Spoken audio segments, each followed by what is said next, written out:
Tom married my sister Joan.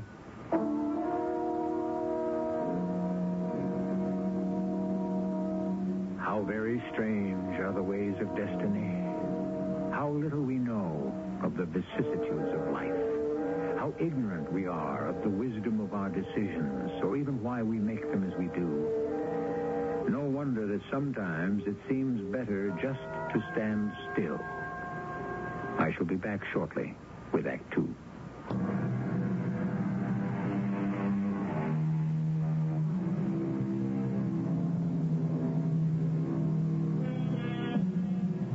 So inventive, so resourceful have our technologists become in the last few decades that the rest of us gasp with admiration and even awe. But we gasp with something else, and that is fear and a feeling of impotence. We cannot cope with this strange new world. Small wonder that so many of us want nothing more than to be told what to do. We feel we can no longer control, nor do we wish to control our own lives. It's too difficult. Huddled here in my glass bubble, I think back 25 years to the wedding of Tom and Joan. Mr. and Mrs. Struthers. Handsome Tom, adorable Joan. Ideal couple right out of a magazine, the classy kind. I performed my duties as maid of honor, smiled, and said appropriate things, knowing that once this charade was over, I could come back here to my little room. I saw little of the storybook couple after that.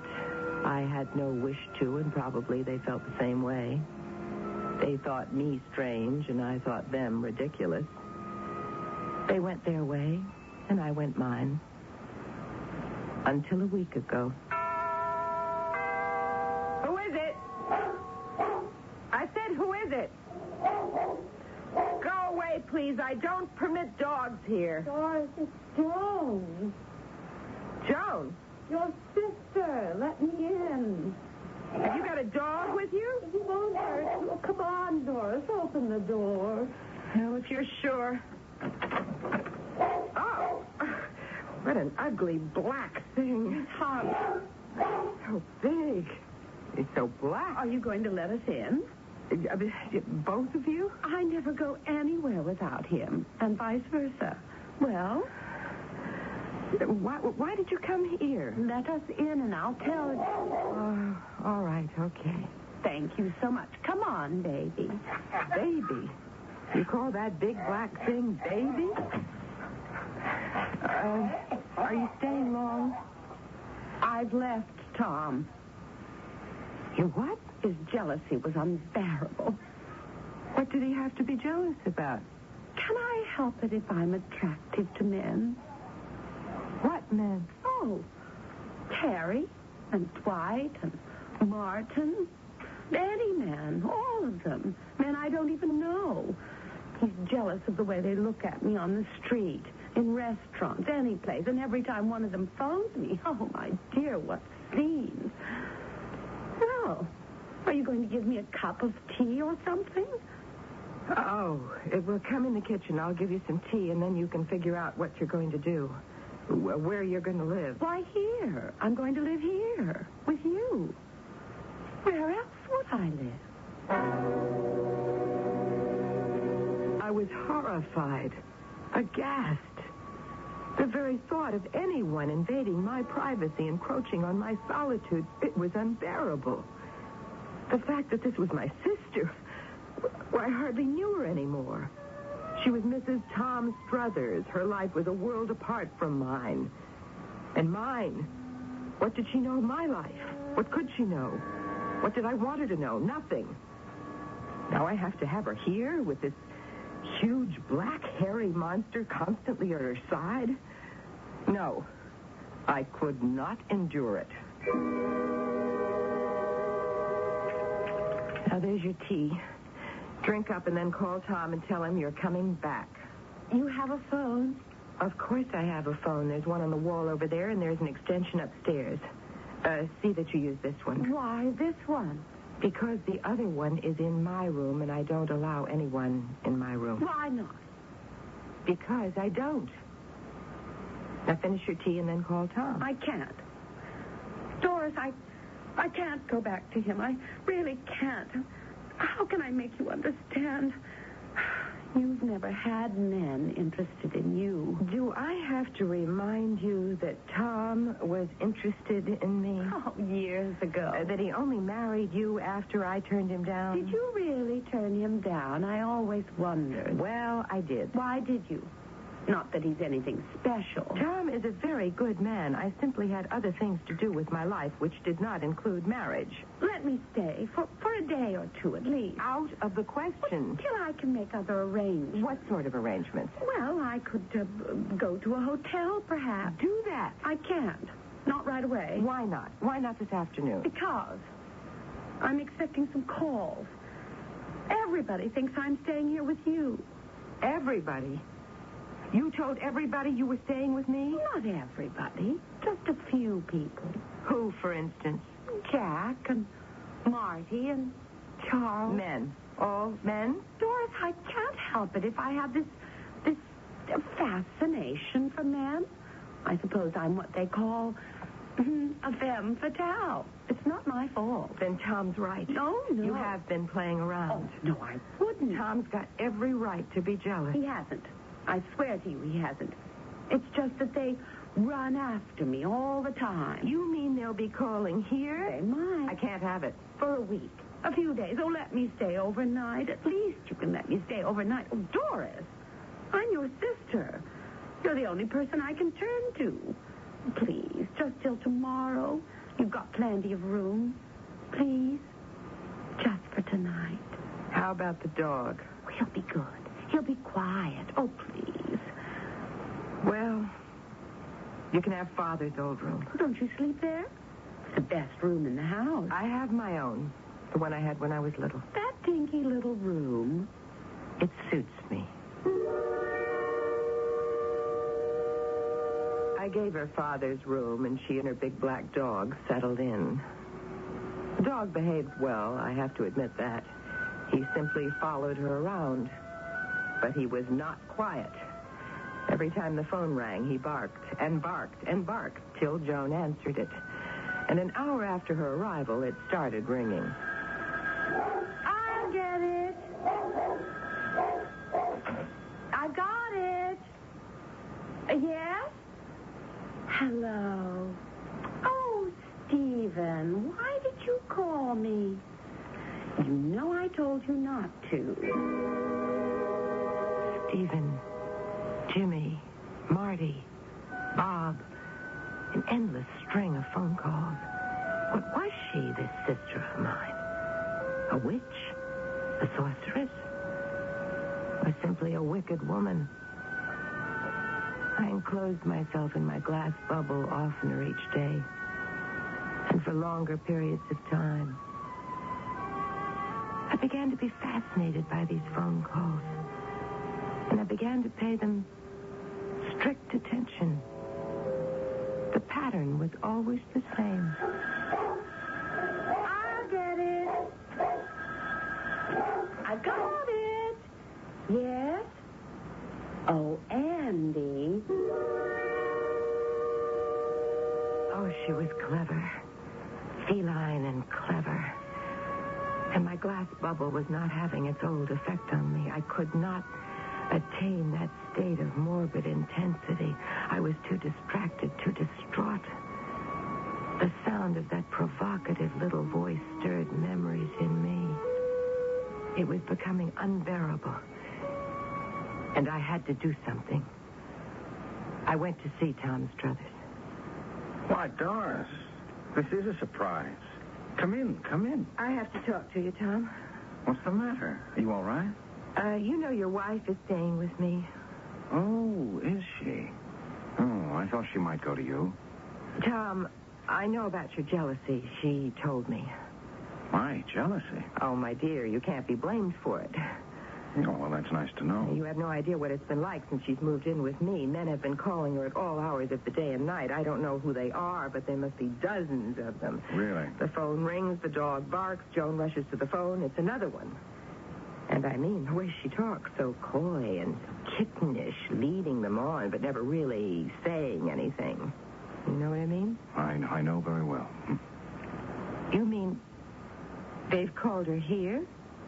In your very own house? Oh, yes.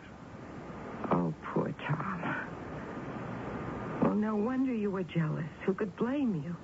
I wasn't jealous. Well, you must have been. You had every reason to be. Joan was, but I wasn't. Joan was jealous. Well, what did she have to be jealous of? You know. No, I don't. You must know. Don't tell me you don't know. Know what? That I've never stopped being in love with you. In love? In love with me? Or the memory of you. You mustn't say such things. Tom, no.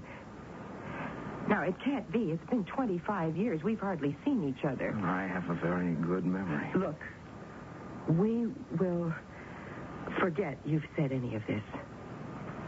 Forget I ever came here. Forget it all. I will go back to my place, and I'll tell Joan to come back to you. But I don't want her back. You must. You must. You will straighten everything out. Now, I'm sure there's a way. No, please don't come near me. Don't touch me. Don't.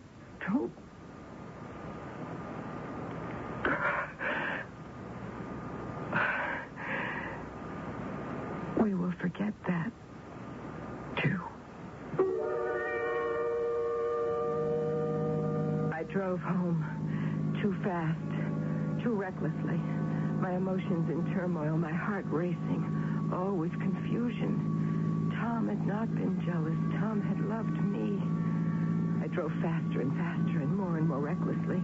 But somehow I reached home safely and let myself in, only to hear the familiar sound. I'll get it. I got it. Yes? Hello? Oh, Tom. Oh, my dear, I know you love me, but Tom, I can't come back. I can't stand any more scenes. Your jealousy. It's too much. No. Tom. No.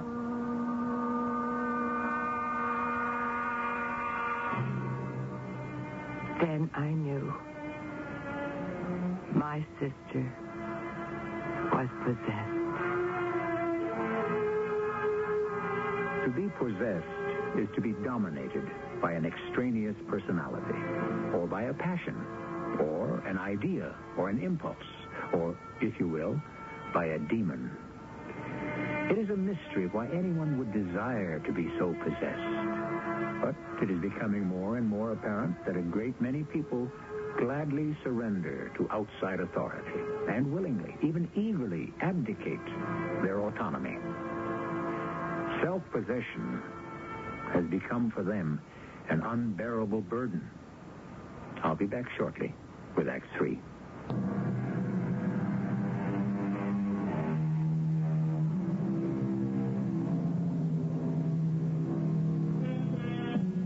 We were talking before about being self-possessed. This is not quite the same thing as being self-sufficient. One self cannot live happily without other selves with whom to share the chancy business of living. But sharing is not the same as owning or being owned.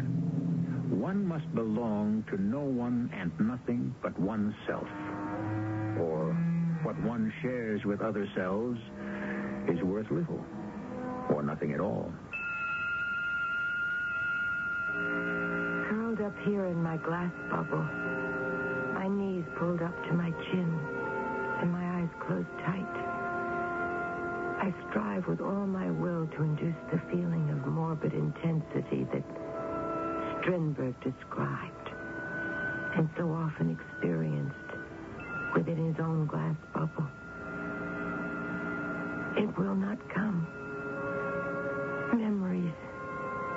My mind flits across that last meeting with Tom, when he said he'd loved me all those 25 years, that he cared not a fig whether Joan returned to him or not. I remember leaving him and driving furiously home and hearing Joan on the phone in the kitchen. Yes? Hello? Oh, Tom.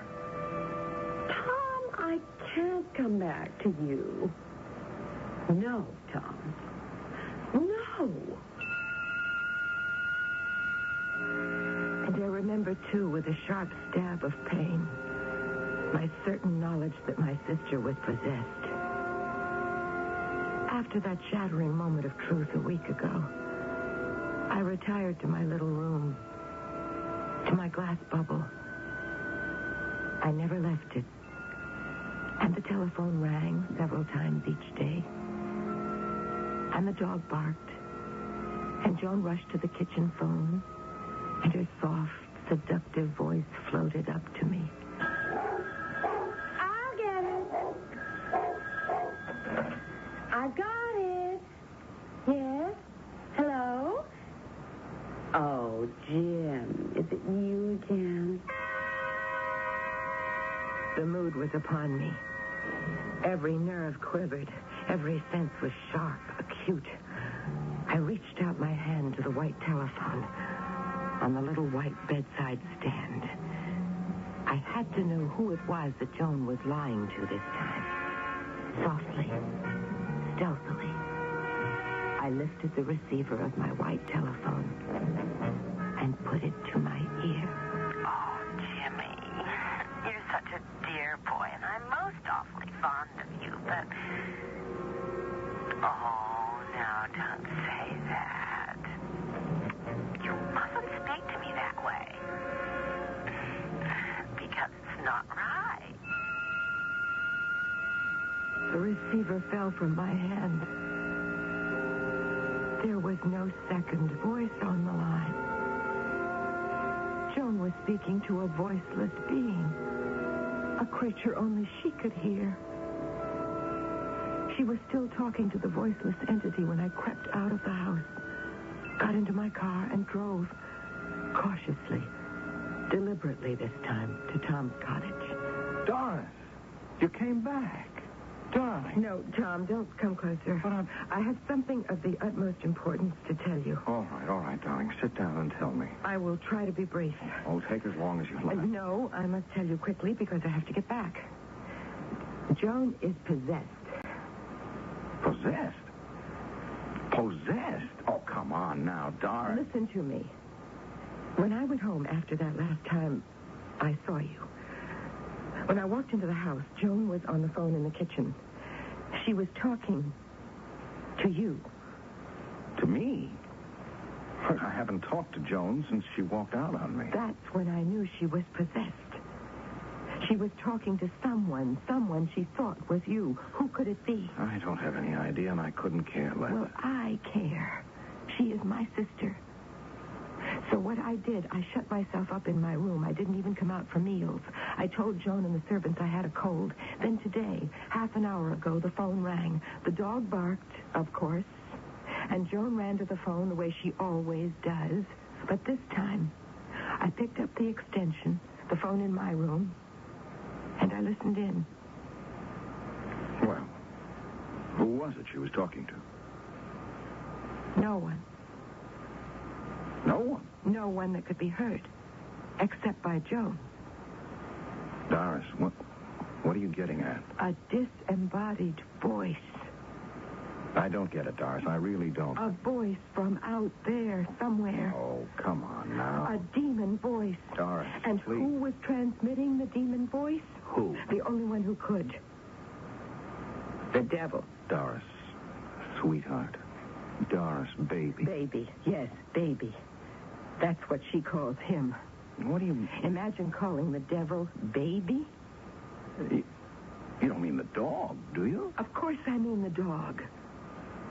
Don't you know that the devil often appears on Earth in the shape of a big black dog? Didn't you know that? I don't... To think I let him into my own house, let him stay there, let him sleep in the same room with my sister, let him follow her around wherever she went. Doris, listen. He was so well behaved, so obedient, so quiet, so well mannered. But that's the way the devil can be when he wants to. I don't think that... Except phone rang. Then he would bark and bark until she'd answer it. He was egging her on, you see? Making her go to the phone, making her talk to the voiceless demon. Listen, Doris. Tom, you have a gun, don't you? What? I said you have a gun. You do, don't you? Yes, I've got a gun. Well, give it to me. What for? What do you want it for? Well, what do you think I want it for? I don't know, Doris. I'm just afraid. I want to shoot the dog, of course. But, Doris... If you knew the devil was in your house, dominating your sister, holding her in thrall, wouldn't you want to kill him? Wouldn't you do it? But you don't actually know. I do know. In my glass bubble, it came to me. I know. Now give me the gun. Here's the gun. Thank you. You know how to use it? I know enough. Thank you, Tom. Wait a minute, Doris. Thank you very much. A gun is nothing to fool around with. Doris? I drove home with Tom's gun in my pocket. Everything was becoming crystal clear in my mind. I pulled up at the house, opened the door, and went in. Of course, the first thing I heard was Joan's voice. I'd expected that. And I smiled to myself as I made my way to the kitchen. Yes, there she was, with the devil huddled close to her legs. But what can I do? I'm a married woman. Oh, really? You mustn't say things like that. Hang up the phone. What? Oh, just a second, Harry. My sister just came in. Hang up the phone. Tell Harry you can't talk to him anymore. Harry, I have to hang up. My sister wants to talk to me. Well, what is it, Doris? Sit down, Joan. All right. Sit. Baby, sit. That's a good boy. Must that dog sit so close to you? That's where he always sits. You know that. He wouldn't sit anyplace else. You just try moving him. You'll see. Joan, there's something I have to do. I'm sorry, my dear. No. You're going to ask us to leave, baby and me? No, not that. You mean we don't have to leave? You don't have to. Just him. You are possessed by him. But I love him. You love the devil. The devil? My baby. Your baby is the devil. He has taken over your being. He has deluded your poor mind. He has come into this house disguised as a black dog. It's an old trick of his. But this time he won't get away with it. Doris, what are you going to do? Sit very still, Joan. No. Doris, what have you done? The door chime startled me. I turned and ran for the stairs. The chimes pursued me up the stairs, all the way to my glass bubble. I threw myself on the bed. The chimes had stopped. But I heard a banging on the front door. I heard a voice. A dear, familiar voice. Open the door! It's Tom! Open the door! Let me in! I could not concentrate. I could not induce the feeling of morbid intensity. I buried my head in the pillow, but it was no use. My glass bubble was failing me. Then I heard the crashing of the front door. Now it's all right. Now the mood is taking over. Now I know what to do. Here in my glass bubble, everything is coming clear. Oh, look. See there. It's the great light. It's coming closer. It's filling the room. Oh, great radiant light. Oh, glorious, blinding light. Take me. Take me.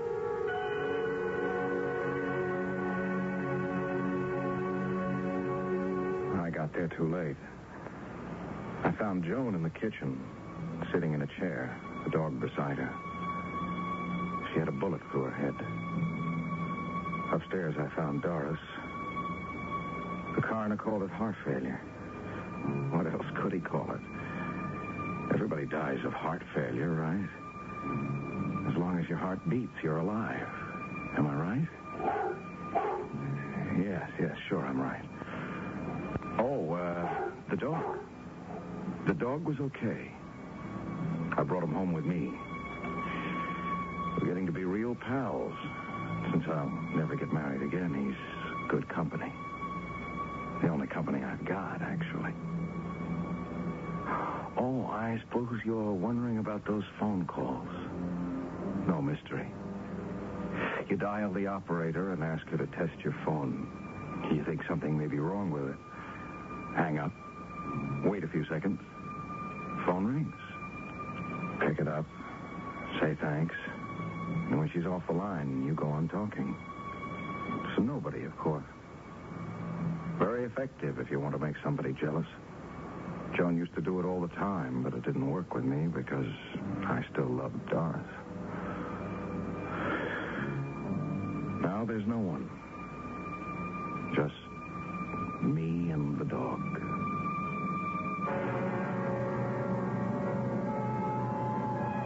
Tom Struthers is still living in the same house with a big black dog. Folks see them around town now and then, shopping, doing errands. He doesn't speak to anybody. Nobody speaks to him. But the big black dog never leaves his side. Never. And he never barks. Never. I'll be back shortly. At the store, they told me there's a powerful anti-itch drug I can buy without a doctor's prescription. Now, I use Vicozine cream as directed. No more burning, embarrassing itching. No more scratching. Vicozine actually speeds healing. Vicozine cream. What a relief. Now, soften and remove hard, calloused skin with the same ingredient doctors use most. Apply Dermasoft cream to feet, hands, elbows as directed. Dermasoft cream. Fellow Americans, if you're still shopping here and there and everywhere for shoes, hold it right where you are. Put your feet together, stop running around. Just step around to Kinney and you'll cover the ground. Anywhere you want to go, head your feet in our direction. Kinney's got it all and more. Wow, what a store, what a great American shoe store. I like pickles, but they don't like me. Send your stomach some Digel. I like pizza, but it doesn't like me. Send your stomach some Digel. Digel's special combination of antacid and anti-gas ingredients gives you fast, gentle relief from acid indigestion, heartburn, and gas in just minutes. I like hot dogs, but they don't like me. Send your stomach some Digel. For occasional use, only as directed. You're walking through a deserted train station to a track that's marked not in service. You have a ticket in your hand, and the destination on it is a date in time. You're about to board the Time Express. Where are you going? Ask your host, Vincent Price. You're on a return trip through time to relive a critical moment from your past. What would you do with a second chance?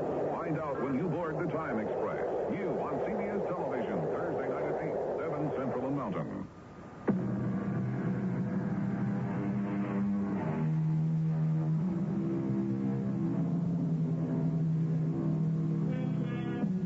The other day, somebody told me he thought he'd heard a sort of muffled bark that seemed to come from inside Tom's house.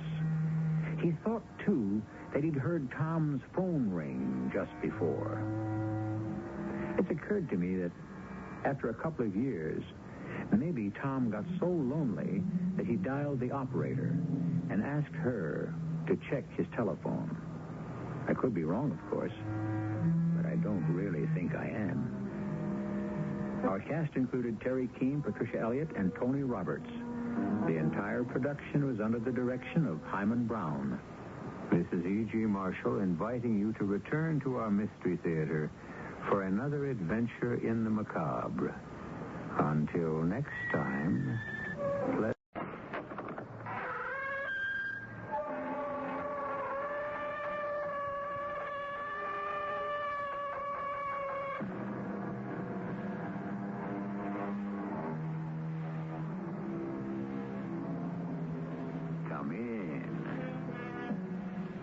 welcome. I'm E.G. Marshall. There comes an hour of sadness with the setting of the sun. Not for the sins committed, but for things I have not done. Yes, what we have done we can undo, perhaps. There is repentance, reparation, reform, a lesson to be learned. But the act that was never performed, especially the act of goodness, is gone forever. And there is an empty space in the universe. Mr. Larson, you know and I know that you killed William Randall. That's a lie. Sooner or later, you'll confess. Lieutenant, I'll sue you for false arrest. Oh, I can't arrest you. I have no proof. And you never will. But I'll arrest you. Do you know when? On the day you ask me to. The day You must... Mystery Theater by Sam Dan and stars Michael Tolan. I'll be back shortly with Act One.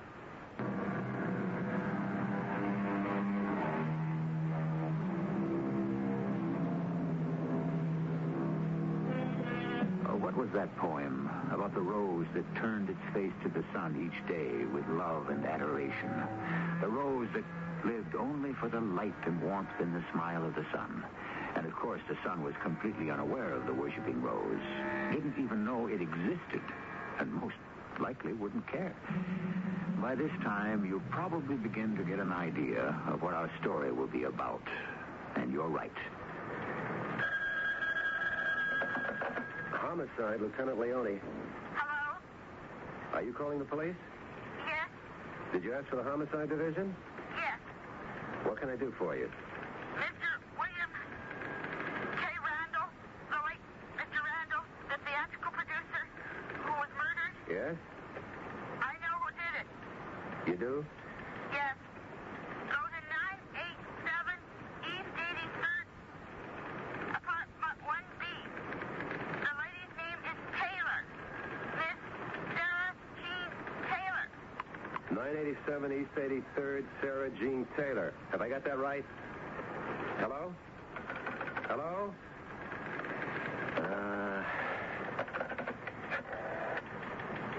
Eddie? Who's free to take a nut call? Yeah. Well, where is everybody? All right, I'll take it. I'm going out to lunch anyhow. East 83rd. Huh. That's up in Yorkville. Why don't I have some sauerbraten?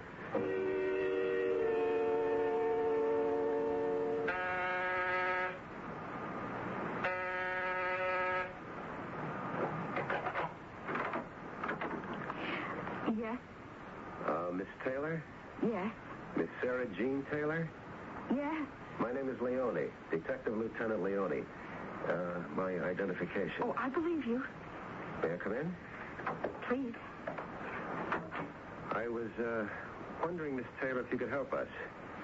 How? Did you know a Mr. William K. Randall? Yes. Did you know him well? I knew who he was. Did you ever have anything at all to do with him? Yes, in a way. In a way? A very impersonal way. Could you explain? I work for the copy house. Oh, what's that? We type scripts. You know, for theatrical producers, TV and the like. Oh? And what do you do there? I'm a typist. And Mr. Randall was a very good client. We did a lot of his plays and things. I typed up a great many of them. And that's how you knew Mr. Randall? Yes, Lieutenant. You did meet him, though? Usually he would send someone to bring a script or to pick one up. He was a very important man, you know. Yes, so I understand.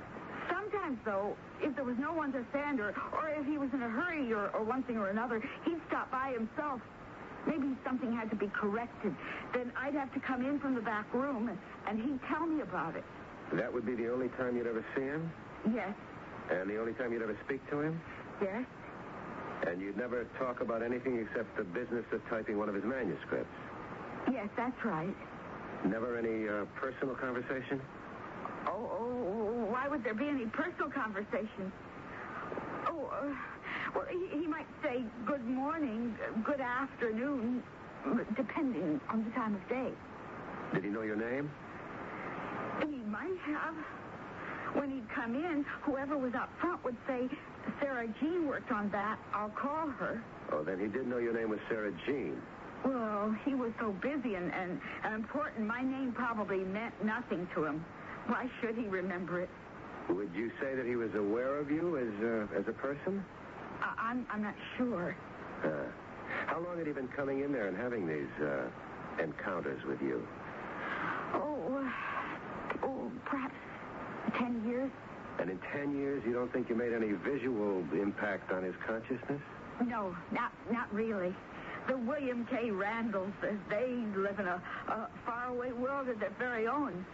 And if you're not in it or of it, you really don't exist for them. Miss Taylor, is it possible that Mr. Randall might have done you an injury? How could he have injured me? Huh. You have any personal enemies? No. You sure? Lieutenant, I'm not important enough to have enemies. Is there anyone who dislikes you? No. Are you sure? Lieutenant, I don't know very many people. And the ones that I do know, I don't know very well. Well, can you think of anyone, anywhere, who could have a grudge against you for any reason? No. And there isn't anything you can tell me about Mr. Randall? Nothing at all. She was, what, 40, 35, 50? She was one of those women who could be called nondescript. You see him and you don't see him. You don't notice anything about him. Maybe because there's nothing to notice. 5 minutes afterwards, you can't even remember what they were wearing or even what they looked like. Well, I had my sauerbraten, so the trip uptown was worthwhile after all. Where are we on this Randall thing, Leone? It's wide open, Inspector. Any suspects? Sure, pick up the phone book. I understand a great many people didn't like him. Who's your leading candidate, if any? Edward Larson, the playwright. Why? Randall was supposed to produce Larson's play. Actually, the thing was going into rehearsal, and Randall called it off. Why? Who knows why? It's a flaky business at best. Anyway, Larson was all cut up about it. And for that, he'd kill Randall? He said he'd do it, in front of witnesses. Larson had been slipping badly, I understand. A couple of flops, a little bit of a drinking problem. He needed this play. Well, what have you got on him? He doesn't have an alibi for the time of the murder. Well, I don't have an alibi either. Now, of course, there's another thing. Randall was stabbed with a knife, actually a letter opener on his desk. There are prints on it. Whose? We don't know. Not Larson's. Not Jenny Daly's. Well, who's she? The actress Randall threw over. She was very cut up about it. But who do the prints belong to? We don't know. Have you run the print? Not a rumble anywhere. But still, I lean toward this guy, this Edward Larson. I know he did it. And left somebody else's fingerprints on the murder weapon? Yeah, I admit it's a problem. You don't have anyone else? All the nuts are off and running on this one. I got a tip this morning on the phone about a Miss Sarah Jean Taylor.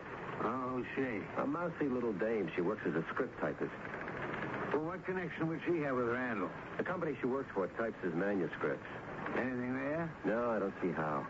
So why should anybody try to set her up? Might have been a gag. Oh, yeah? And somebody at the office figured to get her all excited. She does lead a dull existence. Now, I still like my boy, Edward Larson. The fact is, the killer is the one with the fingerprints on the knife. And that is not Edward Larson. The average person lives in what the psychiatrists call the emotional mind, or something like that. He goes through life on hunches, guesses, things like that. You think cops are different? They try to be, but they're the same as anyone else. Oh, it's you. Good morning, Mr. Larson. Detective Leone, is it? Yes. Mind if I come in? What are we doing? The remake of Crime and Punishment? I beg your pardon? Dostoevsky's novel. Although I wouldn't expect a police detective to have read it. I read it, Mr. Larson. And you're following it. You believe I killed Bill Randall. You intend to keep after me and after me till I confess. Well, I didn't do it. I didn't say you did. And why do you keep hounding me? I'm not hounding you. I only want to ask you some questions. Haven't you asked me enough questions? You did threaten to kill Mr. Randall if he canceled your production. Well, people say things in extreme anger. Why did he decide to cancel your play? Because he was an evil, vicious, vindictive man. Why did he agree to put it on in the first place? To tantalize me. To lead me on. So he could set me up for the fall. The night he was killed, where were you? I don't know. At 8 p.m., where were you? I don't remember where I was. Oh, yeah. Yeah, I do. I was out walking. Who saw you? No one. Which means you have no alibi.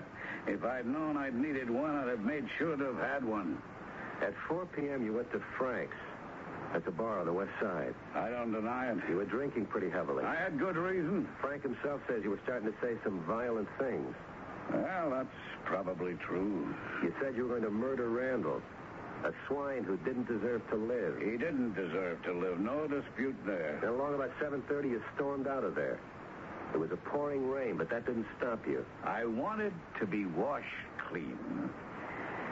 And I walked and I walked. I don't know where, I don't know for how long, but... That's your story. That's what happened. I think something else happened. I think you walked and got angrier and angrier. And you passed by Randall's place. And you went up to see him. And one thing led to another, and you picked up that letter opener on his desk and killed him. That happened at 8 p.m. That's a lie. It's the truth. That's the time of his death. Then why don't you arrest me? I have no proof. But I will arrest you. Do you know when? On the day you ask me to. I think you're crazy. Why would I ask you to arrest me? Several reasons. Take your pick. First, you're not really a killer. All right, then how could I have killed Bill Randall? Killing isn't a habit with you. It isn't your style. It's just something you did for the first time in your life. Under a pressure that broke you, that's all. You'll probably never kill again. Your conscience won't let you rest. Oh, my conscience is clear. Besides, you're vain. This killing is yours. It belongs to you. You won't let anyone else take credit for it. Lieutenant, if you don't leave here this minute, I'll call my attorney. I'm on my way out. I'll just place my card down here on this table. Don't bother. No, you better have my number handy in case you wake up in the middle of the night and decide to call me. Lieutenant, I warn you. No, I shouldn't have said in case you wake up in the middle of the night. The fact is, you'll be up. You're not getting much sleep lately. Are you?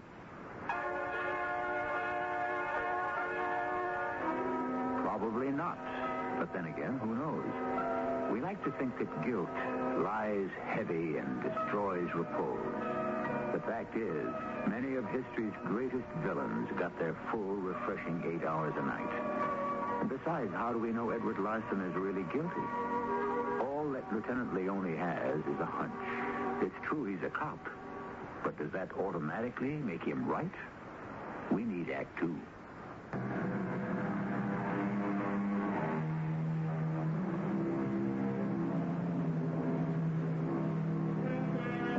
I can read it on his face. I can see it in his eyes.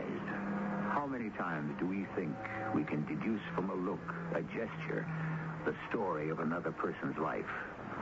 One of the oldest bits of wisdom we know comes from Aesop, who warns us that appearances are deceiving. What is this conceit so many of us have that we can tell just by looking? Yeah, come in, Leone. Well, sit down. You want a progress report, Inspector? I don't have one. This is off the record. Lay off Edward Larson. What's this? It seems you've been giving him a hard time. Hey, now, wait, Inspector. What have you got on him? Nothing. Furthermore, the prints on the knife do not belong to Larson. Therefore, it follows Larson cannot be the murderer. Yeah, I wish I could believe that. Believe it or not. Now, lay off. His lawyer happens to be an old friend of mine. Yeah? They could certainly raise Cain if they wanted to, but Larson's attorney figures you're just an overzealous cop. Uh-huh. And a quiet word passed along by me puts a period to the sentence. I know Larson did it. So you keep this up and you'll get both of us into trouble. You want me to take you off it? Okay, Inspector, I'll behave. but I'll still bag him. What is this thing with you, Leone? I don't know. It's just I look at him, and there it is. You need evidence. I'll find it. It'd be better if you found out whose fingerprints are on Exhibit A. I don't care whose fingerprints are on that knife. Edward Larson is the killer. I was beginning to scare myself. What was it? Why was I so sure? All I had to do was keep this up, and like the inspector warned, I could get myself into plenty of trouble. What was I looking for? If Larson's fingerprints weren't on the knife, why was I still positive he was the killer? I just couldn't let go. I'm sorry to bother you again, Mr. Calder. Oh, that's no bother at all, Lieutenant. You were William Randall's associate producer? Yes, we'd worked together for many years. What kind of man was he? Oh, difficult. However, he knew what he wanted. Irritating, but he was always right. I would say he was a man of integrity. He's described by Edward Larson as evil, vicious, vindictive. Oh, well, Edward Larson. What does that mean? Larson was, well, I should say, is finished as a writer. Actually, he finished himself. It was the booze. No one would produce his plays anymore. Mr. Randall did, or at least agreed to. Oh, yes, but that was... Larson insists that Randall did it to tantalize him, to lead him on. Lieutenant, I think we can safely disregard anything Edward Larson says. I'm convinced that he killed Randall. Well, that is, I was. But not anymore? I gathered from the press that the fingerprints on the murder weapon are not Larson's. It's not known whose they are. Why did Randall agree to produce Larson's play in the first place? Oh, Randall saw or thought he saw something in it. After a while, he even made me see it. Then it was a good play. It had the makings of a good play, which means it needed work, some major rewriting.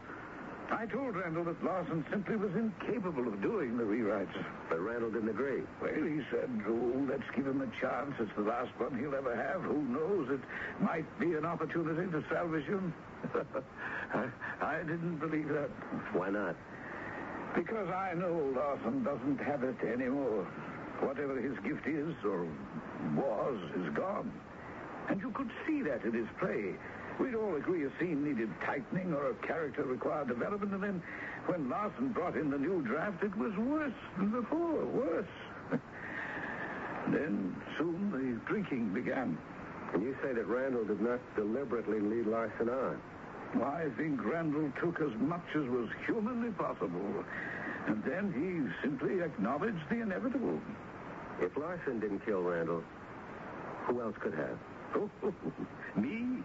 I felt like killing him many times. Did you? Well, my fingerprints are not on the knife. How do you know? Well, if they were, I assume I'd be arrested by now. Besides, I know I didn't do it. I might have in time, but evidently I was beaten to it. Why would you want to kill your partner? Money. We were a very successful producing team, artistically successful. But Randall always managed to make sure that we would lose money. Oh, it was a gift. Why did you stay with him? The man is a genius. Oh, was a genius. Oh, yes, it was worth it.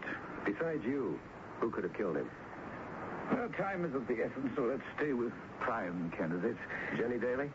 I wouldn't be surprised if her fingerprints were on that knife. Why? Oh, she thought he belonged to her. But lately, there's been suspicion of another woman somewhere. Another woman? Is that true? Oh, who knows, Lieutenant? With Randall, anything was possible. You never knew what he was thinking or doing. Jenny had a few tantrums about it, and she could become violent. Another woman? I didn't say there was another woman. Those are just rumors. A mystery woman? Ah, yes, Lieutenant. That has a good sound to it. A mystery woman.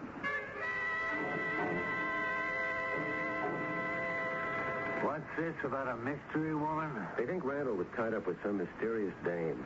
What does that break down into? This Jenny Daly was jealous because Randall wasn't paying too much attention to her, so she figures there's another dame. Mystery woman. Leone, you're working too hard. Besides, we have to get the killer sooner or later. We've got the fingerprints. We'll turn him up somewhere. Him? All right, maybe her. I tell you what. I take you out to lunch. No, I have to lose weight. Oh, me too. Well, let's start tomorrow. What's today? Tuesday. The big special at Schmidt's is a sauerbraten. Oh, I don't know it. Come on. We'll shoot up to Yorkville. Hey, wait a minute. Mystery woman. That woman. What woman? I got a tip on the phone. This dame up in Yorkville sounded like a nut call. This voice said Sarah Jean Taylor killed Randall. I told you about her. What would a man like Randall want with a dame like that? Maybe that's why she's a mystery dame. Excuse me, Inspector. Leone? Lieutenant Leone? Yes? Why haven't you arrested Sarah Jean Taylor? What for? Who is this? For murder. Inspector, see if you can trace this. What do you mean? I told you about her. Eddie, get a trace on the call on Leone's line. What did you tell me? I told you she was guilty. Yes, but I need evidence. You have all the evidence you need right now. Hello? Hello? Yeah, he hung up on me. Eddie, get anything? Okay. He didn't have enough time. Well, we have two mystery women. One is Miss Sarah Jean Taylor, and the other is the one who's trying to set her up. What did she say to you this time? Same thing. She said Sarah Jean did it. And when you asked her for the evidence, what did she say? She said we have all the evidence we need right now. No, we don't have any evidence at all. But we do, Inspector. And it's all the evidence we need.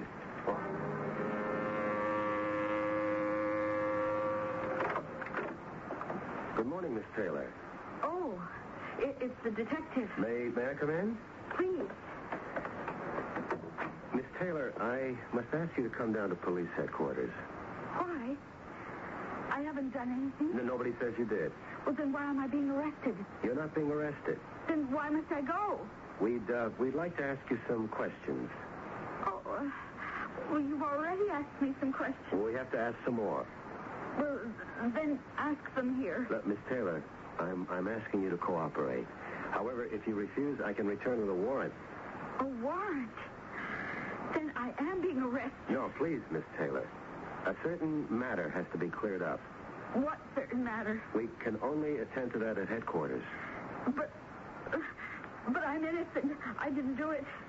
You didn't do what, Miss Taylor? I didn't do anything. I never did anything in my life. I just sit behind a typewriter. I never did anything to anybody. What do you want with me? Most probably nothing. Well, whatever I'm supposed to have done, I'm innocent. And all we want to do is give you a chance to prove it. I don't have to prove anything. If you accuse me of a crime, you must prove it. Nobody's accused you yet. I'm just asking you to come down to headquarters. Where is she? In my office. She's guilty or she isn't. It's that simple. And now we find out. Yes? Okay, Eddie, thanks. Clear as a bell. As if they're engraved in marble.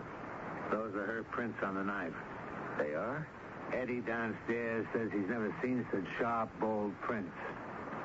We've got her. It's your color, and you get all the credit. Yeah. And it just fell into your lap, too.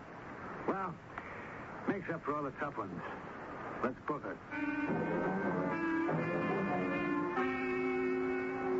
Miss Taylor, Lieutenant Leone here has just read you your rights as prescribed by the law. My rights? You care to make a statement? Well, what can I say? That I'm sorry. Sorry I killed him. But I'm not. Sorry I was caught. But I'm not. Not really. I couldn't live with this for the rest of my life. Lieutenant, I'm sorry I was so sharp with you back at my apartment. That's all right. You seem to be a very pleasant sort of man. Why are you on the police force? We have many pleasant men on the police force. Jerry, would you deliver Miss Taylor here to a matron? Do you mind going with this officer, Miss Taylor? Oh, no. Not at all. I would have confessed, I suppose, in the long run. Goodbye, gentlemen.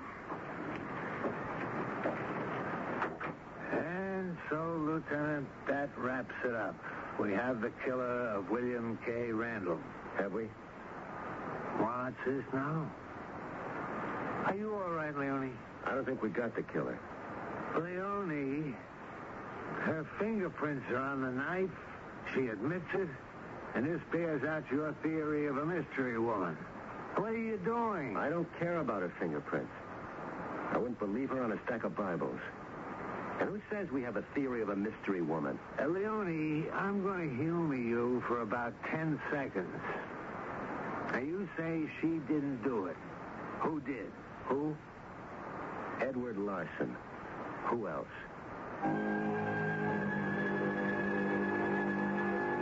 Believe about a quarter of what you hear, and maybe half of what you see. And maybe, just maybe, you won't be taken in. But look now. Her prints are on the knife, and she says she did it. What does Detective Leone want? What more does he need? Well, he's only got one more act in which to get it. And that's in just a few minutes. Discover.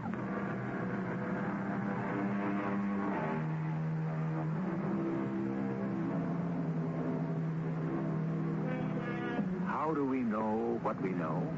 Well, we have worked out, or at least our philosophers have, what might be called the scientific method. We use observation, and we use experience.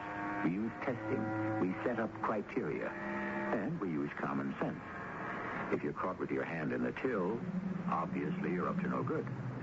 Now, you would think that a police detective, of all people, would have no trouble with this line of thinking. Why did you kill him? He betrayed me, Lieutenant. I don't understand. We were in love. Who was in love? William Randall and I. He was in love with you? Yes. When I first spoke to you about him, you remember? Yes. You insisted there was absolutely nothing between you. It was at most a casual kind of business relationship. That's what you said.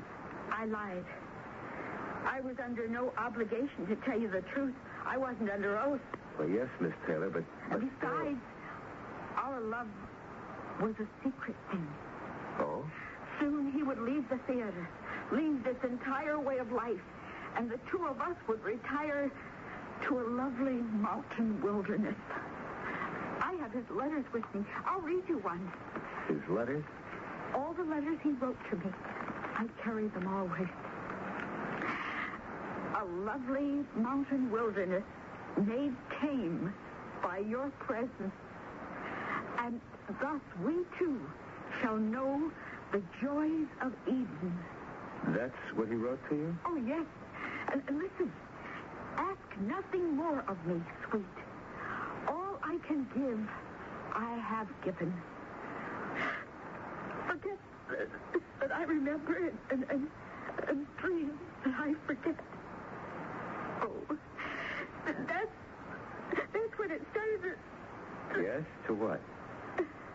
When they started to turn cold, the letters. Oh? The beautiful letters he wrote me. And then there came the final letter. Here, this one. Read it. You want me to read it? I can't. Please. And the best and the worst of it is this, that neither of us is to blame. You will forget my kisses, and I will forget your name. That's how he chose to say goodbye to me. Let me try to understand this. For how many years did he write you these letters? 10. For 10 years you carry on this correspondence, and it's all a promise for the future, right? I believed him. I believed him with all my heart. Uh-huh. And then something happened to break up this little thing you had going. What was it? I don't know exactly what.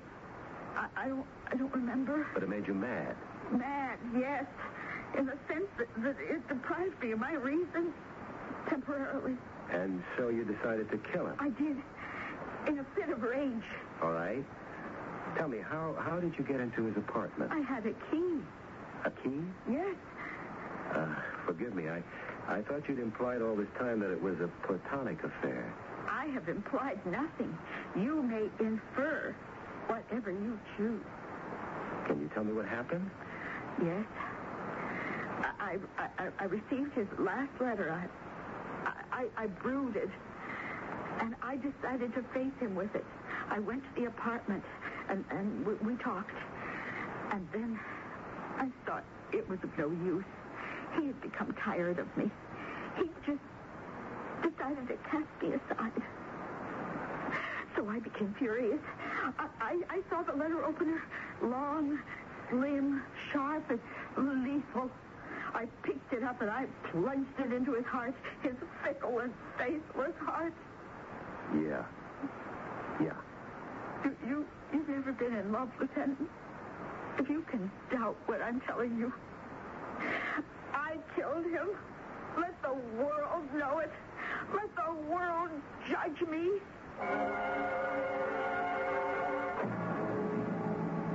How may I help you, Lieutenant? Mr. Dorset, you're the manager of Coffee House? The night manager. We go 24 hours a day. You do? We employ a lot of actors. Aspiring actors. They need their days free to make rounds, you see. About Miss Sarah Jean Taylor. How about Miss Sarah Jean Taylor? To think that was going on all this time. What was going on all this time? The affair she was having with Mr. Randall. How do you know she was having an affair?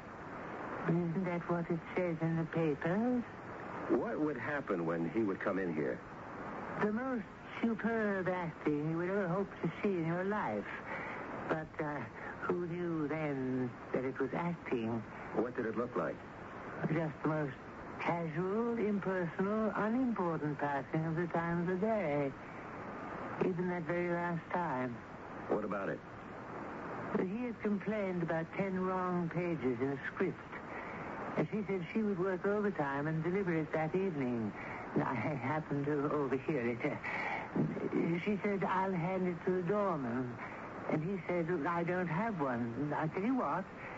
Here's a key to my apartment. Just place the script inside the door. And he gave her the key? What a charade. So she stayed overtime and finished the script? Oh, yes.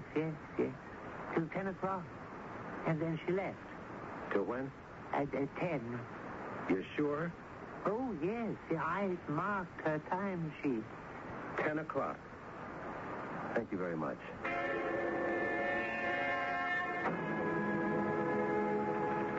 So, 10 o'clock. What about her? If she left at 10 to deliver the script, she could not have killed Randall. Why not? Coroner says he was killed at around 8. Well, an hour or two leeway in these things isn't unusual. It's not an exact science. I know what happened. So do I. She killed him. No. Well, how did her fingerprints get on the knife? She placed them there. But tell me why. So we would think she killed him. Remember the report from fingerprinting? Jerry said something about sharp, clear, bold lines, perfect prints? Yeah, that's all. Shouldn't there have been other prints on the letter opener, too? Why? You know why. A letter opener, it's in regular use. It's covered with prints. If she picked it up in a fit of anger, she wouldn't leave a unique set of prints. Maybe you could make hers out, but there'd be others, too. Wouldn't there? You don't give up, do you? Now, look. You got nowhere to go. You got a confession. You got a murder weapon with fingerprints.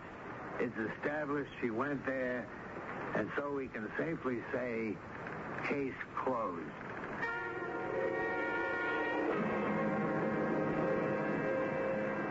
May I come in, Mr. Larson? I warn you, Lieutenant, the next time my lawyer's going to make an issue of this, it'll cost you your badge. It's my badge. What do you care? What do you want now? I want to tell you a story. Why? Because you're a writer. That is, if you can stop drinking long enough. Now, wait a minute. Come on, I'm doing this to save you. Save me from what? Yourself. You can't write anymore. That's why Randall canceled your play.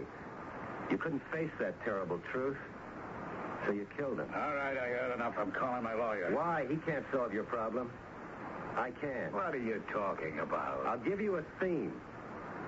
Maybe it'll inspire you. Theme? What do you know? Just listen. There's a woman named Sarah Jean Taylor. A shy, timid, self-effacing little woman. Mousy. What made her that way? I don't know. You're the writer. Find the why. Just what are you setting up to follow this? Think about it. She has nothing. She has nobody. But she works as a typist in a place where they copy plays and stories and novels. So every day she reads about love, romance, adventure. And so she creates a fantasy. She lives it. A handsome, dynamic man walks into her office. Randall. She imagines a love affair with him. Are you listening? Good. And so she pretends he's writing letters to her. Yeah. Of course, she writes them to herself. Sure, of course. She worships him at a distance. He doesn't know. How could he? But this make-believe is real for her. Yeah, certainly. It's the only reality in her life. You're getting there. The letters are filled with things that she's read. Remember, she's read some of the best things in the world. And those phrases find their way into her letters. I know exactly what I would use. Suddenly, one night, she has to go to his house to make a script delivery. And she does. And there he is. Dead. Dead on the floor. Of course.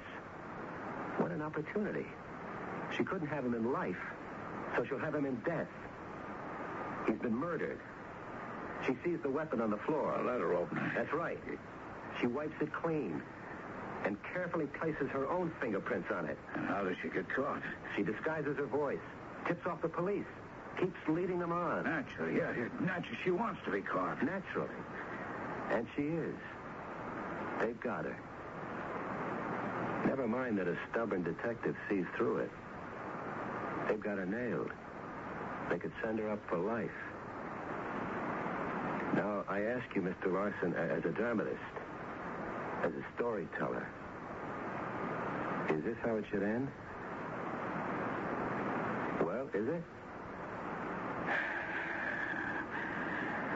No. Write the story, Mr. Larson. Write it, and you'll save yourself. You'll prove you're a writer once again. It's the only way. Isn't it? Well, can you write it?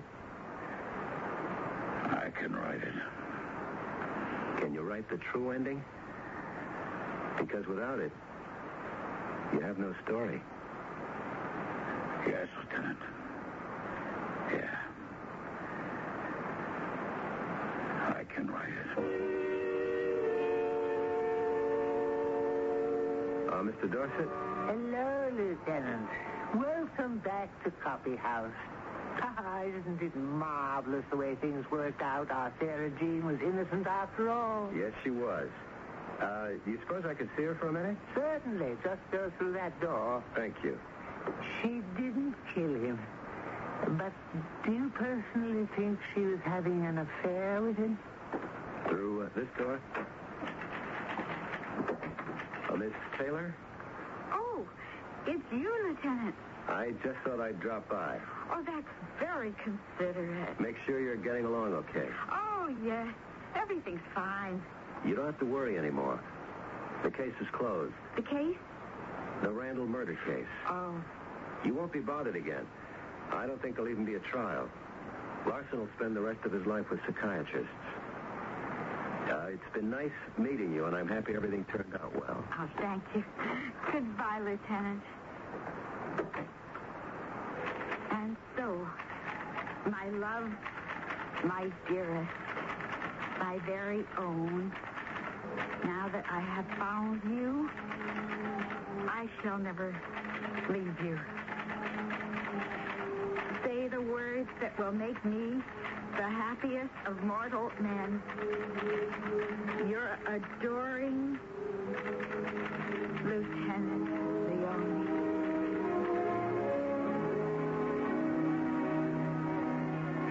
Love, as the popular song says, your magic spell is everywhere. Yes, indeed. Everywhere and anywhere. And as another popular song puts it, love can come to anyone. I'm sure the skeptical, practical, and hard-headed among you might insist that love is only an illusion for Sarah Jean Taylor. But then, of course, it can be argued that love is only an illusion to begin with. I'll be back shortly with more illusions.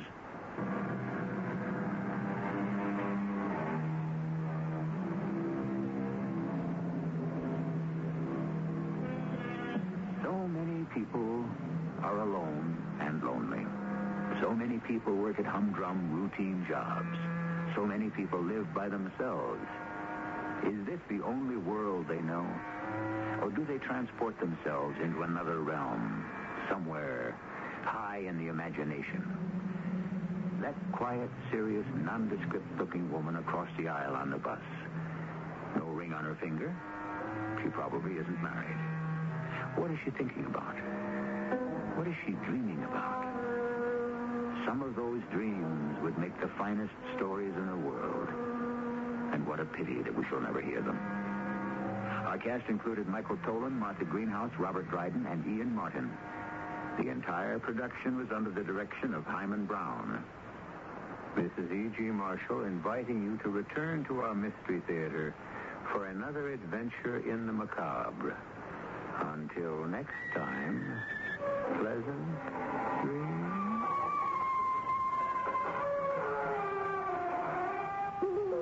Athletes know what it's like to battle the heat and glare of the summer sun. They also know that the sun can be just as devastating while driving your car. Al Bianchi, assistant coach of the Phoenix Suns, says, Shadow screens keep your interior cool. The air conditioner works less, saving you gas and money. Don't let the sun beat you this summer. Buy shadow screens for your car. Shadow Screen Company, 1723 West Camelback Road. Kim P. Transmission at 1405 North Scottsdale Road will perform a transmission tune-up on any car or light truck for only $3.76. That price includes parts and labor. For only $195, their experts will rebuild. CBS Radio Mystery Theater presents...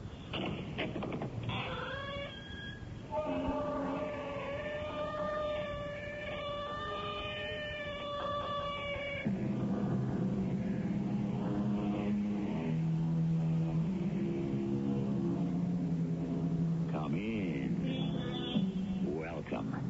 I'm E.G. Marshall.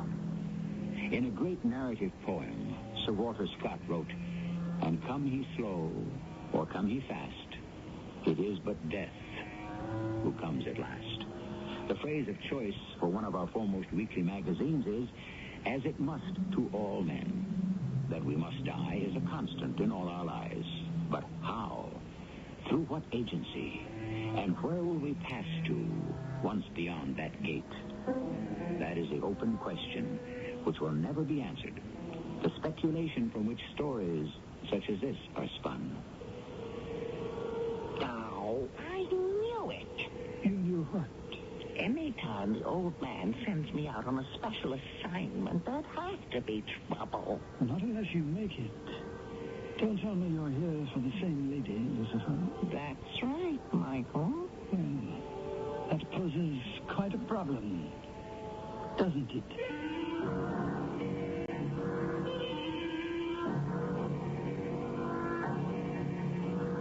Our mystery drama, War of Angels, was written especially for the Mystery Theater by Ian Martin and stars Anne Williams.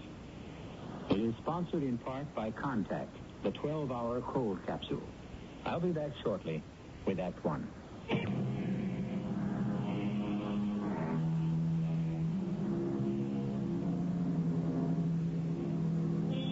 When the score of your life is totaled up, where will you stand?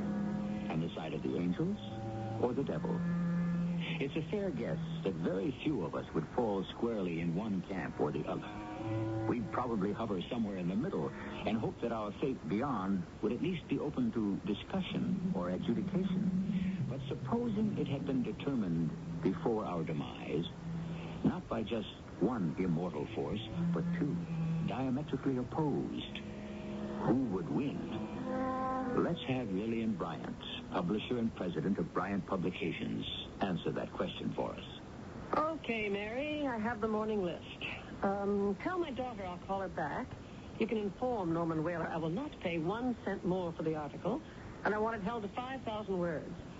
Oh, I can't see Hunt Dixon for next week. Find an open spot. I'll take the call from Brugger, and, you can send Mr. Turner right in. Brugger, it's Lillian Bryant. I can't make it. My calendar's jammed. Well, I agree it's a worthy cause. Of course. You know I'm a sucker wherever children are concerned. Come. No, I'm listening. You have my full attention. Lock somewhere, Bert. Oh, if you want coffee, help yourself. What do you want me to do? Separate like an amoeba? I'll be on the West Coast that weekend. I'll send you a check for $5,000. Just see that some of it filters through the overhead and gets to the kid. Oh. Share it is. Forget it, Bert. I just got the circulation figures on Action. So did I. I'm taking too much flack from my distributors. They don't want your magazine anymore. It pays its way. Not with all the new hikes we've taken. Print, paper, personnel, distribution, pension plans, cost of living. Spare me the doleful roll call. What's the message? Go find another house to publish my brainchild? No other house would take it. And you can't make it on your own. What are you after, Lillian? The magazine. I want you to sell it to me. My, we are charitable today. How much? I'll give you $200,000 over what you owe me already. I don't owe you anything. That loan was a private one from Walt to me. Correction. Walter Bryant was my husband, and he left me everything when he died. The money came from Bryant Publications, of which I am the owner now. And I'm calling it in. Name your price. I haven't got one, though. Action is my baby. It's my life. It isn't selling. No advertiser will look at it. Bryant Publications can carry it. You need it for the prestige. Oh, prestige be damned.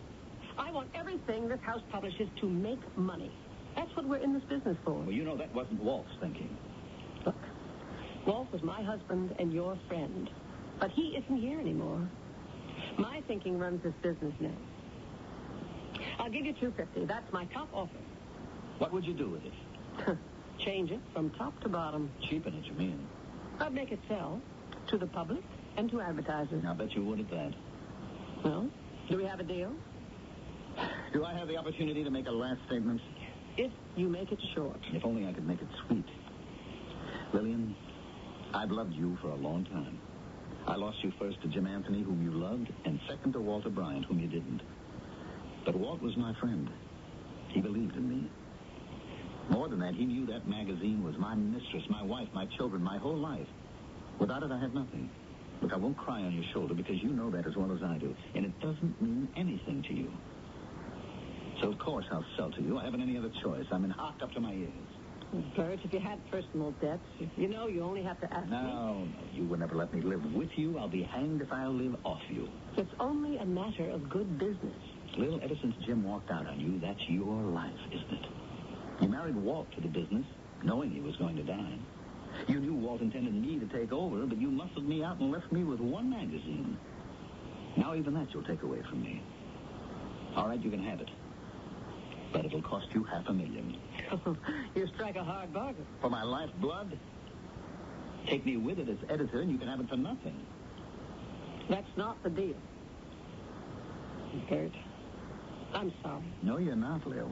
Not really. Sorrow is an emotion, and iron ladies don't have those. You don't have any feelings anymore. You know how I know? How? Because I don't have any left myself. And to feel is to live. And if we faced it and took a good look at ourselves, we'd realize that we might as well be dead. But I did love you once, Lil. Bert! Oh, I could kill that man. Mary, you can get my daughter. I'm ready to talk to her. Okay, Lil, pull yourself together. We've got something good going for you. Dee Dee called. My baby, Dee Dee. If she'll just say one kind word to me. Dee Dee, it's Mom. Oh, honey, I'm so glad you called. Sorry I couldn't get back to you right... Huh? Oh, I thought maybe you... Well, then why did you call? What? Deep busted? What for? Oh, how much was it carrying? Oh, well, thank the Lord for that. I'll get my lawyers on it right away. What? Oh, Dee Dee, have a heart and screw your head on straight. I can't just let him walk away from this after I spring him. I've got to talk it out with him. Get him straightened out. Dee Dee, I'm not interfering. I'm only trying to help. Yes, I read you loud and clear. But I'm never going to stop fighting for you. You're my children, and I love you. Just why do you both hate me so much? Dee Dee? Dee Dee? Busted. Where did I fail? Mary, get me the legal department. I want to talk to Roger Krause right now.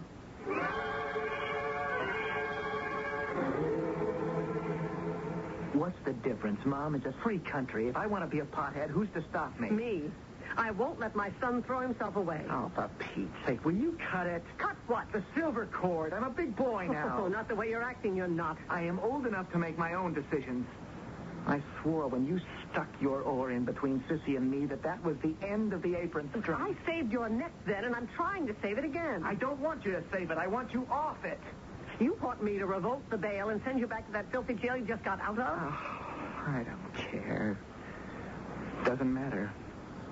Nothing matters since Sissy... Oh, act your age.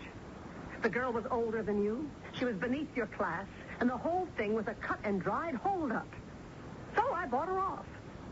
She was more than willing to settle for that. Now, look, I love Sissy. Oh, I'm sure you did. And she loved me. Oh, now that's a horse of a different... She was carrying my child. Didn't you care? Didn't you want a grandchild? Now, hear this, Deke, and get it through your head. Of course I want grandchildren. But I don't believe for one moment that she was carrying a child. And if she was, it's an outside bet that she couldn't tell whose it was. She picked you because she thought you had what she was really after. Money. Well, she has no complaints. She got it. She was well paid. No complaints. Oh, Deke. Son, listen to me. Just in case there really was a child, do you think I would have skimped on providing for it? After all I had to go through to make do for my own children? The last thing I would ever do is leave any woman in the spot I got left in. You didn't have any problems getting out of it. All you had to do was make it with the boss. Oh, don't you try to cheapen me. Drag me down to the level of your little round-heeled hooker. I never pulled any punches with Walter Bryant. He knew my feelings for your father and all I had to offer. He walked into our marriage with his eyes open. He knew I married him because of you and Dee Dee. Oh, if I'd followed my own wishes, it would have been Bert Turner I turned to. He might have made me forget Jim. Well, why didn't you? Because I knew he could never provide the things I wanted my children to have. It's a pity you never asked us what we wanted. Oh, well, there were precious few complaints from either of you. You both enjoyed the money and the schools and the cars and the opportunities you had. It took a rotten little tramp like your Sissy to turn you against me. Will you stop calling her that? I call them as I see them. I call a spade a spade. Okay. Then why don't you take one of your spades and dig your grave the way you did for Sissy? Deke, what are you saying? You heard me. She's dead. Why do you think I blew my mind and got myself stoned? Because she's dead. Threw herself on the subway tracks in front of a train, committed suicide. And it's your fault, Mom. Sissy's dead, and you killed her. Oh, no. No. Mary, find Bert Turner right away and have him come straight in. Tell him it's an emergency. I want him to take me somewhere.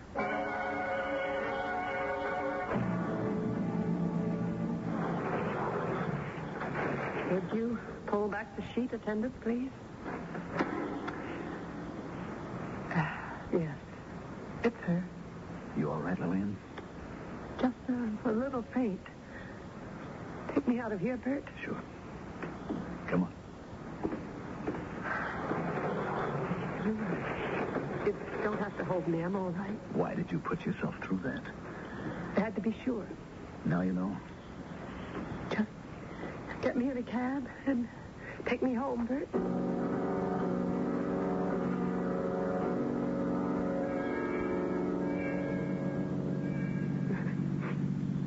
All right, Bill, it won't be long now. Just a few more blocks. It doesn't make any difference. Wherever I go, I won't get away from it. Got to stop blaming yourself. So who else can I blame? I didn't realize what a hard, bitter woman I'd become. Empty of love and affection, feeling. No one who saw you now would think of you like that. My children, too. I lost Dee Dee a long time ago, but I never thought that Dee... My little boy... He told me he wanted to see me dead. Oh, Bert, if I could only do it over. If I only had another chance. As God is my witness, may he strike me dead. If I wouldn't do it then... Lillian. Bill, what is it? Bill. I don't know. Driver, get us to the nearest hospital. Fast. The oldest and the commonest prayer in the world. If I could only do it over. If I only had another chance. Well, that seems to be out of Lillian Bryant's hands now, after suffering what seems to be a massive stroke. But the hands in which it does lie are rather surprising ones. And I'm sure you'll agree when I return with Act Two.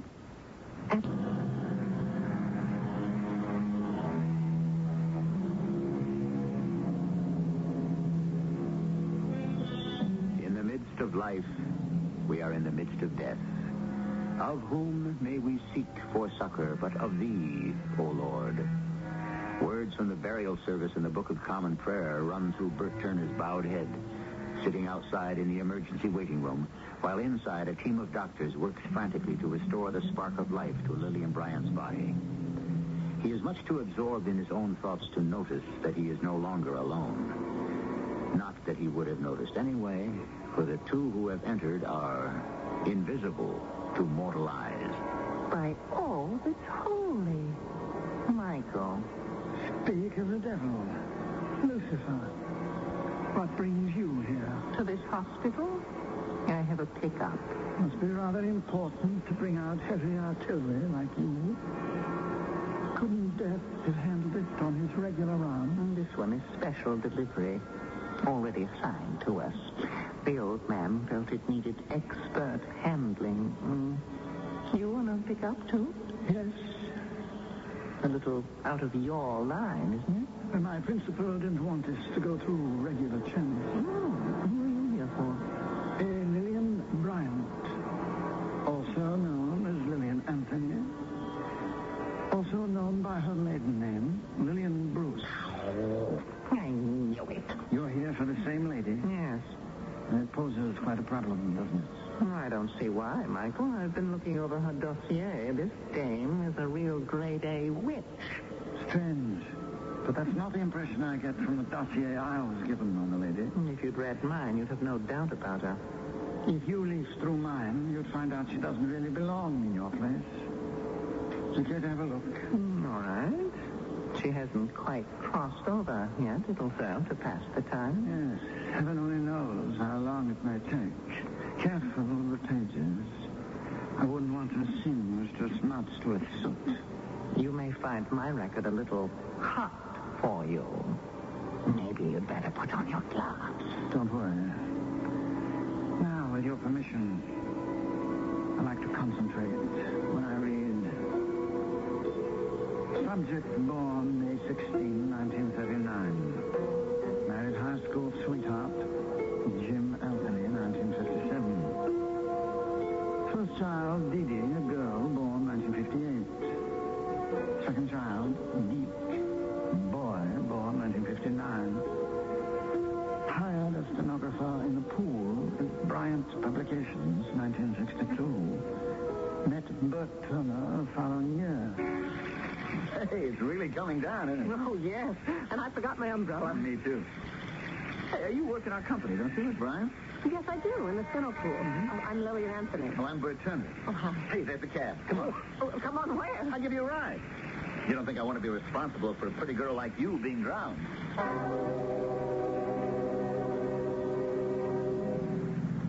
So I'm sorry if I gave you the wrong idea of Mr. Turner.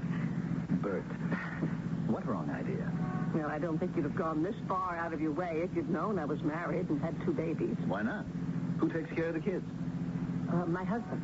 Oh, doesn't he have a job? Not just at the minute. He's studying. What? Something to do with calculators. Good field. Well, we're just about at your place. And the rain seems to stop, too. I think I'll let the cab go and walk the rest of the way. I'm sure would like to invite you in for a drink or something, meet my husband, but... Oh, no, that's all right. Just forget it. Hey, let me help you out. Thanks. Here you go, driver. Well, I don't know how to thank you. Oh, forget it. Yeah, I'll walk you to the door. It costs an awful lot for that cab. Ah, forget it. I'm the last of the big spenders. Oh, that sounds like the baby. I'd better get in. Oh. What's the matter? I can't get the door open. Well, here, let me help. Something lying against it. There. Oh, Jim. Jim. Shall I call a doctor? No. He's all right. Just drunk. Oh, Jim. I don't know what to say, Oh, just don't say anything around the office, please. As you see, my calculator expert isn't exactly something I can count on.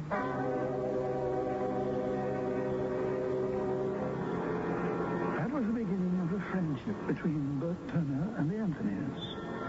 A friendship both abused and welcomed by Lillian and her husband. He, because he could always borrow money from Bert.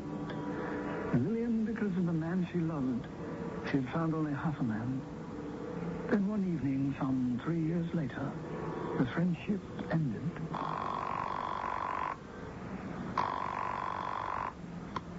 Hello? Bert, it's Lillian. I just wanted to tell you not to come over tonight. Why? What did I do wrong? Nothing, funny man. It's me has been done wrong. Jim, he finally walked out on you. He's been gone for 3 days now. He'll come crawling home. Not this time. He's got a meal ticket. And she doesn't have 2 kids for him to offer non-support to. Well, I've been a long time waiting for this moment. Oh, no, it's no good, Bert. There's nothing for us. I think I can make you happy, Lil. I could give you love. No, thank you. I tried that. Where did it get me? Like the song says, I'm through with love. Give me a chance. I am. To get away from me. If I've caught you, Bert, I'm throwing you back. I'm after nothing but big fish from here on in.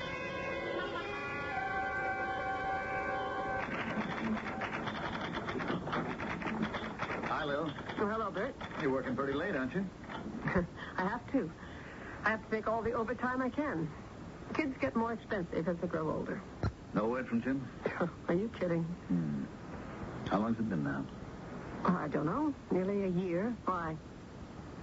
Why don't you give him the divorce he wants? When the time is right, I'll get the divorce and make him pay through the nose. But that's peanuts. I want a lot more than that. Like what? You really want to help me, Bert? Do I have to answer that? All right. Connie Behrens is leaving. I want her job. Mr. Bryant's private secretary? Why not? I know this place inside out. I'm the best typist in the house and take the fastest dictation. You're a great favorite of his. You could get that job for me. You can't be after him, Lil. Why not? He's already married. So, he's not working at it. Lil, you're really going off the track. You don't need to go down that road. You have me, Lil. I'll marry you and take care of your kids tomorrow. No, that's out, Bert. I told you that before. You're a good friend, and I don't want to hurt you. You and I would never work out. Why not, if you gave it a chance? Because you're never going anywhere far enough and fast enough for me. From now on, I'll claw and cheat and push and struggle till I get right to the top. And look out anyone who gets in the way. Subject now marked her employer as her prey. She couldn't marry him because he was already wed to a wife who was in the terminal stage of a lingering illness. But she did make herself indispensable to him in every way while she bided her time. She shipped her children off to boarding schools and opened her apartment to him. The record player too loud, dear? No. No, it's perfect. Want me to rub your temples so you can really relax? Would you? I have a splitting headache. Well, you work too hard. Until you came along, it's all I knew how to do. Well, just give me half a chance and I'll teach you how to forget work. I wish I could really do something in return for all you do for me. You will, Walter, dear. You will, when the time comes. Subject was 32 before she finally married the publisher, 6 months after his wife's death. Walter Bryant was 61. It lasted 8 more years. And on his death, his publications firm was rocked to its foundation. I can't believe it. He's left everything to you, Lil. Lock, stock, and barrel. That's right, Bert. Total control. I mean, the voting stock, the management, the whole business to be run by you. Well, you don't intend to try to do it, do you? You bet your bottom dollar I do. But you can't. I mean, a woman, this is tough, brutal business. Takes a man to run it. Oh, what's the matter, Bert? Jealous? Feel shut out? Well, I had expected that. I mean, in many ways, Walter was like a father to me. I'd always understood that when... Mm-hmm. No, you couldn't handle it, Bert. You haven't got the guts. And you have? Just to watch me. You run along to your little magazine. You play with that happy misnomer action. And watch me take over the action here. I'll walk right over anyone who gets in my way. Subject has lived up to her goals since then. Trampling roughshod over employees, hiring and firing by whim, ruthlessly. In her personal life, she's managed to destroy the longest and closest of her friends, the only man who really loved her for herself. She has completely alienated her daughter by trying to turn her into a carbon copy of herself. And last of all, she is directly responsible for the death of the girl her son loved. And has so thoroughly demolished him spiritually that he now hates the mother he loved as totally as his sister does. That's quite an indictment, Lucifer. Yes, I'm quite proud of her, Michael. Lillian Bryant really managed to commit them all, wouldn't you say? You mean the 7 deadly sins? Exactly. I'll tell you what I think, Lucifer. I think... Oh, just a moment. That's her son now. Let's listen to this. Uncle Bert? Uncle Bert, I got here as fast as I could. Oh, hello, Deke. How is she? How's Mom? I don't know. They haven't come out yet. Was she dead when you brought her here, do you think? I can't hold out too much hope, Deke. Oh. She never moved after she collapsed in my arms. Oh, please, no. Let me just say something to her. Tell her I didn't mean it. I didn't want to see her dead. I don't hate her, Uncle Bert. I love her. I want to... All right, easy now. Don't blame yourself.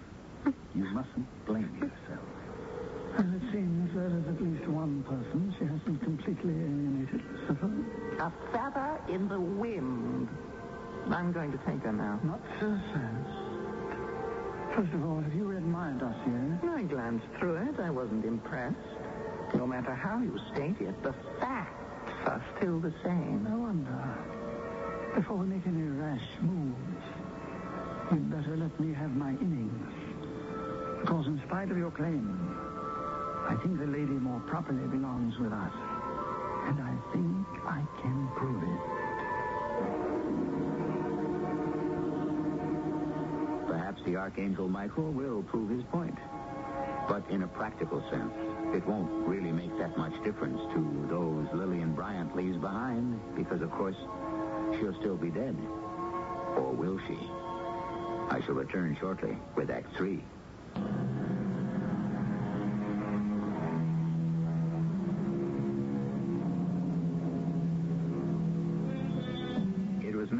to enlightened history with the apt remark, it ain't no sin if you crack a few laws now and then, just so long as you don't break any.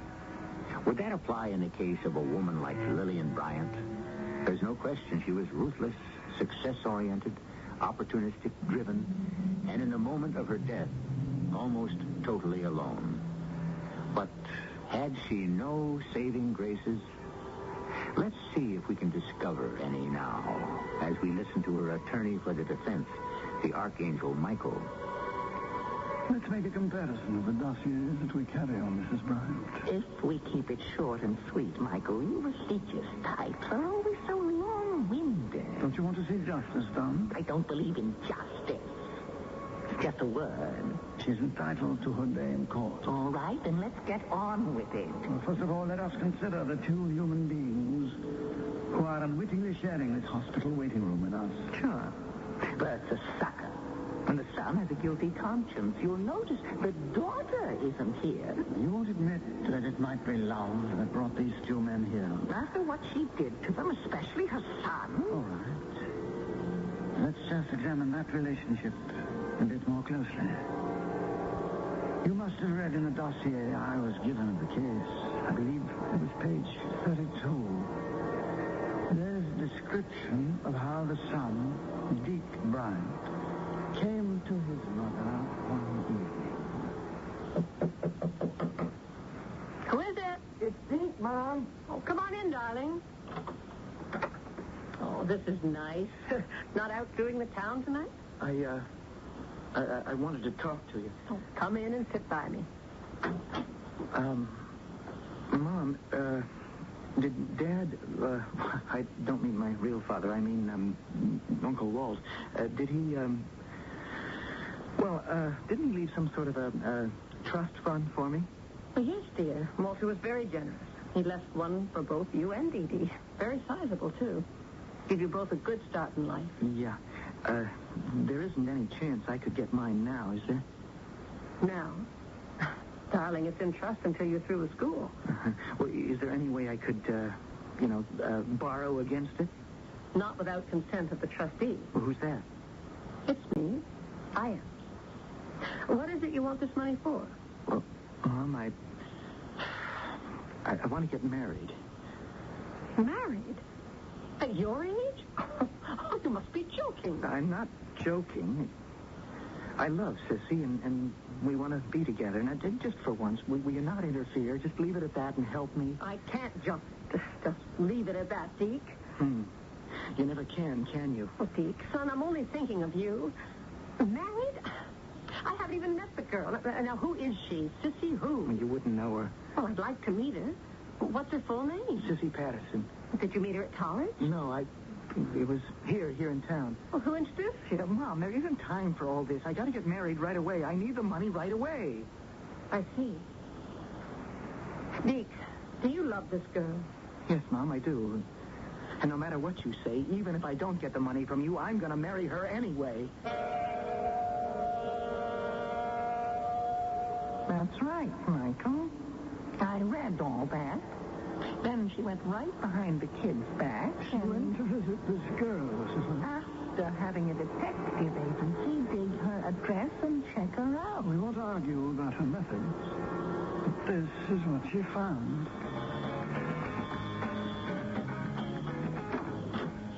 Yeah? Sissy Patterson? Yeah. I'm Deke Bryant's mother. Oh, well, come on in, Mrs. Bryant. I'll turn down the music here. Oh, excuse the place. It's kind of a pigsty, huh? You see, I wasn't expecting no visitors. I can see that. Well, why don't you take a load off your feet? Come on, sit down. No, thanks, Miss Patterson. I don't think I'm going to be here that long. I'm not going to mince words. I've had you checked out thoroughly. I know who you are and what you are. You've been in reform school. You've been booked twice for soliciting. And for all you look like a high school girl, you're 5 years older than Deke. All right, what do you want to marry him for, Sissy? I love the guy. I doubt it. If it's money, I must tell you, it'll be 8 long years before he comes into any of his own.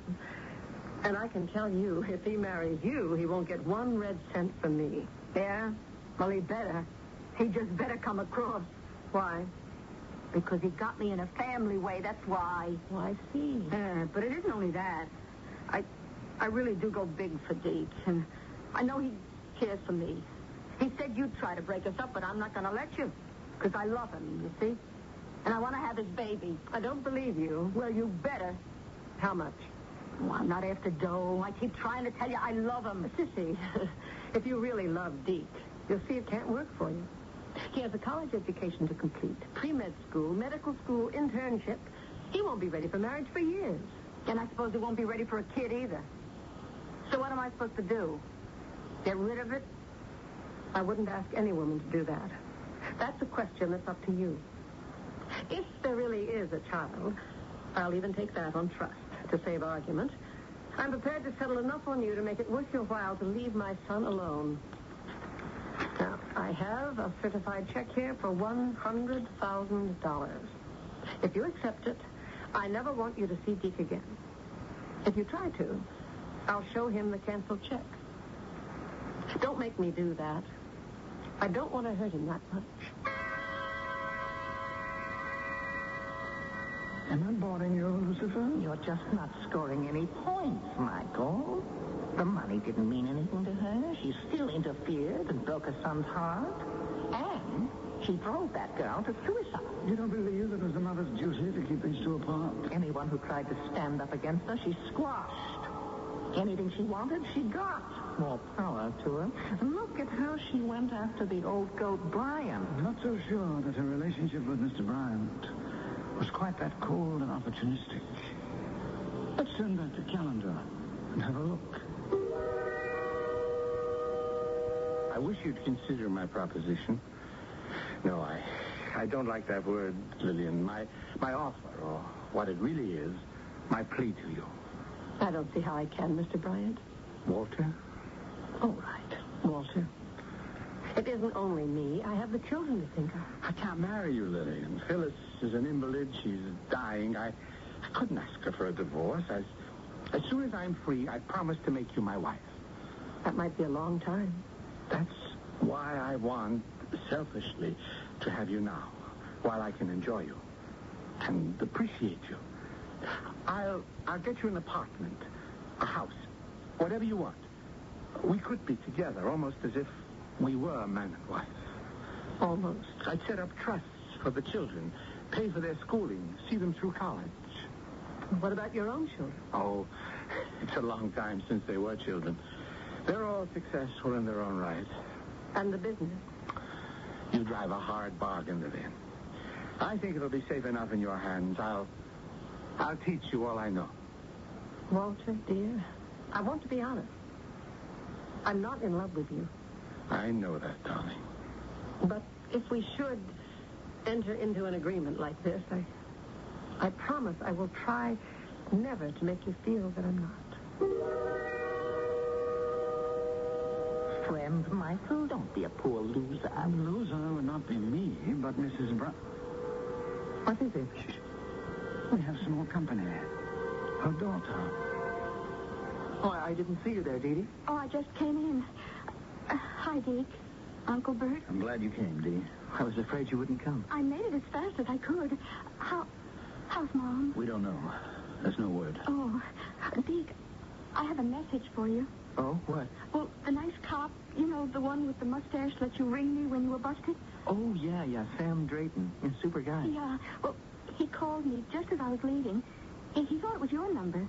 Well, what did he want? Well, I guess he saw you or something after Sissy died. Oh, yeah, that's right. They had to question everyone that knew her. Oh, well, I guess that's how come he knew so much about you and her. So he said to tell you it wasn't Sissy. I mean, she didn't jump or anything. She was pushed. Well, how do they know? Well, they got the guy that did it. He was trying to cash a bank check that Mom must have given her. Well, who was he? I guess I've got to tell you, Deke. He was her husband. She not only took you, but I guess Mom, too. That sort of settles it, doesn't it, Lucifer? You mean you're going to press your claim to her? That's right. I don't think I'm giving up mine, Michael. Well, then where does that leave us? We can scarcely cut her in half like Solomon's baby. I don't think that would satisfy anyone. I guess there's only one way out. Which is? We'll have to toss for it. I have a coin here. Oh, no. If it is to be that, we'll stick to one minted in heaven. Can you be trusted? You ready? All right. You call. Okay, but remember...